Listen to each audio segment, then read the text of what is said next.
Bo'pti, dadasi, yaxshilab keling. Bugun onam keladi, tayyorgarligini qilib qo'y. Nimaga shu voqeani aytmadingiz?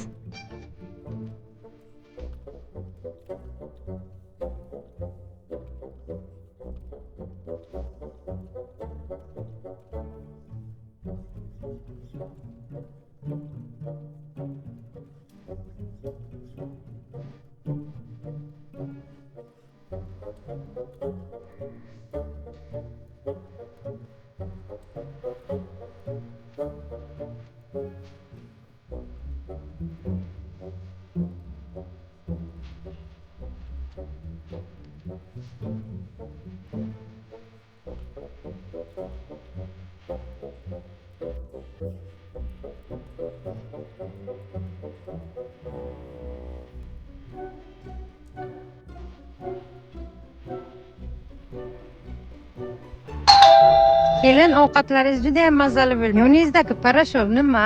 Oyijon, bu Bavi parashogi. Bu parashok necha yillik dog'larni hammasini ketkazadi. Allergiya qo'zg'atmaydi, chaqaloqlarning kiyimlariga ham bo'radi. Sizga ham bitta zakaz qilib beraman.